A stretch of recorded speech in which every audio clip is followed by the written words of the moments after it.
Ladies and gentlemen, welcome to the Commander Rose channel. So John King recently came out with an article today. He had some insightful takes and expert analysis regarding the upcoming draft for us. But before I get to his verified, incredible takes, let me give you my shit take. All I want is an edge. All I want is an edge, or ideally trade back because we only have 5 picks. But if I'm Adam Peters and come Thursday we're picking at 29. This is what I'm going to do. When we're on the clock, if the board is telling me, hey, the BPA is an edge, and by the board, I mean his board, not our board, his board, is saying the BPA is an edge, not only that, an edge that should have gone top 15, top 20, and the value's too good to pass up, I'm taking him. I'm taking him, dude. If I'm Adam Peters, I'm taking him. I'm taking him, putting the card in, I'm turning to Josh Harris, dapping him up, and telling, my job here is done, you little dick. I'm going home. I'm going home, you little dick. Or don't call freaking Adam Peters. Don't call you a billionaire dick. But that's like the dream scenario. You know what I mean? It's kind of like a rarity where the BPA meets your need, and if it does, you gotta pounce on it.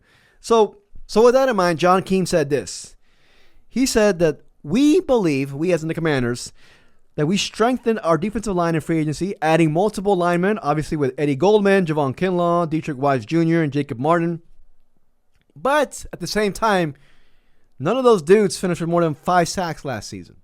You can see and hear the comfortability that the Commanders have. Ideally, those guys are to stop the run, because last year, let's be honest, dude, we couldn't stop the run. Let's be honest. I'm assuming any Commanders fan saw that. That's the main reason why we lost to the freaking Eagles. But yeah, man, but before I continue, if you enjoyed this video, please like and subscribe. I truly appreciate it. So let's go on more with what John King had to say.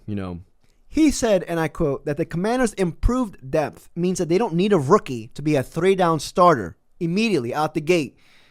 But they have also shown interest in Marshall's Mike Green, Boston College's Donovan Iziraku, Texas A&M's Nick Scorton, and Shamar Stewart, Georgia's Mikael Williams, UCLA's Olufemi Oladejo. I'm sorry. Some of those who are dudes that should be available at pick 29, but and I thoroughly agree with this. This is something where I'm just like, we don't need a guy to come out right at the gate and be Micah Parsons. If it happens, lovely. I'm going home. I'm going home with Adam Peters. Not like that, but you know what I mean. But we just need somebody to replace Fowler. Fowler should have ideally played just pass rushing downs. Granted, he didn't really do that. I mean, sometimes he played first and second down, which he should not have done, because he's not that effective against the run. I'm not going to talk trash about him, even though he went to the Cowboys. This little dick. That's a little dick.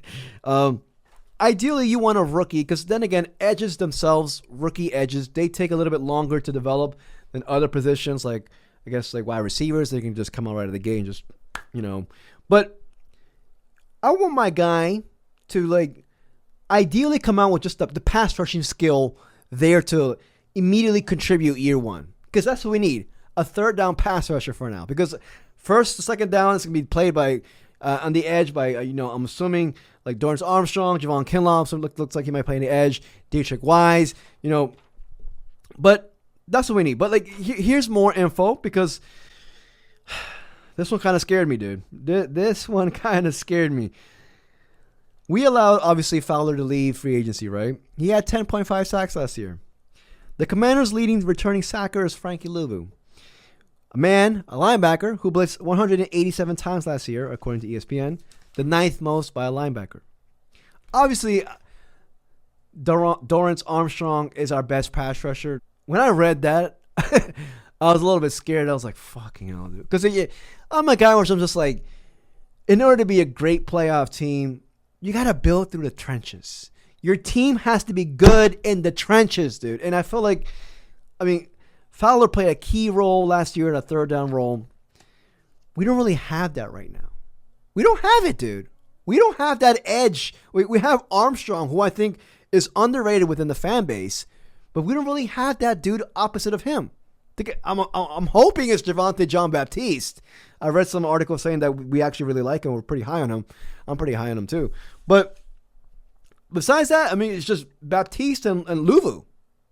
The dudes we signed, they're gonna stop the run. So I'm just like, fuck, dude. All I want is an edge. That's all I want. A pass rushing edge. That's all I want, dude. Fuck my tax return. All I want is an edge. Just spend it on an edge. That's all I want, dude. The fuck, I'm a tax-paying citizen. All I want is an edge. An edge. Oh, fucking hell, dude. I feel like sometimes, like, I overthink that aspect, but I just go back to the mantra that, like, you just see teams, they win in the trenches. And, especially third down, we need that edge, dude. So the IRS is listening. Motherfucker, give me an edge. Give me an edge, IRS. I don't give a fuck. Give me an edge. That's all I want. Please. Please. But yeah, dude, let's go back to freaking Dan Quinn. Fuck me and my rambling, man.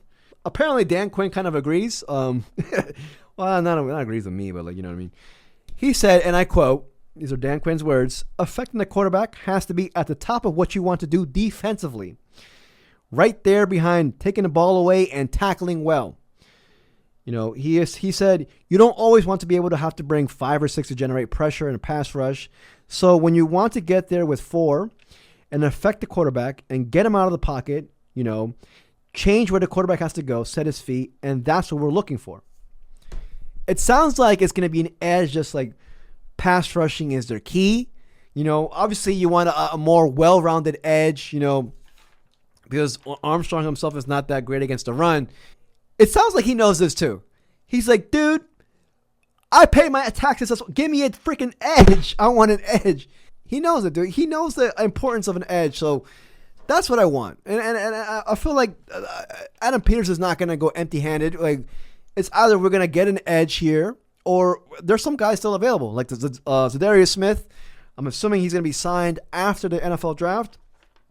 But, I'm not worried. Even though I know I sound worried. I have full trust in our front office. Damn, it's weird to say that as a Commanders Redskins fan. But CBS right now, they have this.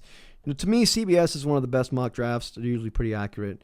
They have us right now taking edge Donovan Ezraku. Sorry, I feel like I'm busting up his name. Edge from Boston College, senior. This is a guy who had 16.5 sacks, were the second most in the nation last year. 2024 ACC Defensive Player of the Year. Listen, he's prospect ranked 40th, position ranked 8th. That's according to CBS. I want it according to freaking Adam Peters. So if Adam Peters loves this kid, I'm on board. I'm on board too. It's all circles back to our boy Chef AP. But my voice is trickling. But yeah, man, this is just to me it's very affirming. And I don't want to sound like I'm worried because I'm not. I have full faith in the front office. But it just goes to show that I feel like what's going to happen is that they're going to take an edge in the first pick. If the board falls the way it should, I think they're going to take an edge or they're going to trade back. They're going to follow the board. And if the board says there is no top edge available, they're going to trade back. But yeah, I mean, that's ideally what I think is going to happen. But you know what? I don't know. I don't know, dude. All I want is an edge, dude. The fuck. But I think we're going to get it. Anyways, let me know what you guys think, though. If you enjoyed this video, please like and subscribe. I truly appreciate it. Till next video. Peace, y'all.